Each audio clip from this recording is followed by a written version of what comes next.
ایک بوڑھی عورت مسجد کے سامنے بھیک مانگتی تھی تو ایک شخص نے اس سے پوچھا کہ کیا آپ کا کوئی بیٹا کمانے کے قابل نہیں ہے؟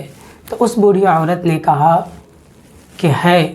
تو پھر اس شخص نے کہا کہ پھر آپ یہاں بھیک کیوں مانگ رہی ہیں؟ تو اس بوڑھی عورت نے کہا کہ میرے شوہر کا انتقال ہو گیا ہے، میں اس لیے بھیک مانگ رہی ہوں۔ میرا بیٹا بیرون ملک کمانے کے لیے گیا ہے، جاتے ہوئے اخراجات کے لیے کچھ رقم دے کر گیا تھا، وہ خرچ ہو گئی، اسی لیے میں بھیک مانگ رہی ہوں۔ تو پھر اس شخص نے کہا کہ کیا آپ کا بیٹا آپ کو کچھ بھیجتا نہیں ہے؟ تو اس بوڑھی عورت نے کہا کہ ہر ماہ رنگا رنگ ایک کاغذ بھیجتا ہے، میں اسے گھر کے دیوار پر چپکا کر رکھتی ہوں۔ تو وہ شخص اس بوڑھی عورت کے گھر گیا تو کیا دیکھتا ہے، چیک جو 50,000 روپے کا تھا اس کے دیوار پر چپکا ہوا تھا۔ تو پھر اس شخص نے اس بوڑھی عورت کو کہا کہ یہ چیک ہے جسے آپ اگر بینک میں دیں گی تو آپ کو اس کے 50,000 روپے ملیں گے۔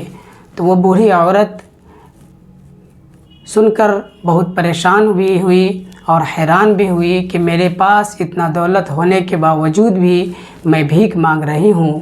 تو وہ عورت تعلیم یافتہ نہ ہونے کی وجہ سے وہ نہیں جانتی تھی کہ میرے پاس کتنی دولت ہے۔ دوستو، ہماری بھی اس بوڑھی عورت کی طرح حالت ہو گئی ہے۔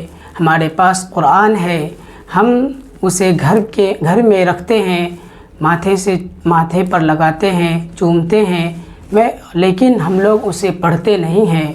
دوستو، اگر ہم اسے پڑھیں گے اور اس کے معنی و مطلب کو، تفسیر کو جانیں گے تبھی ہم اس سے فائدہ حاصل کر پائیں گے۔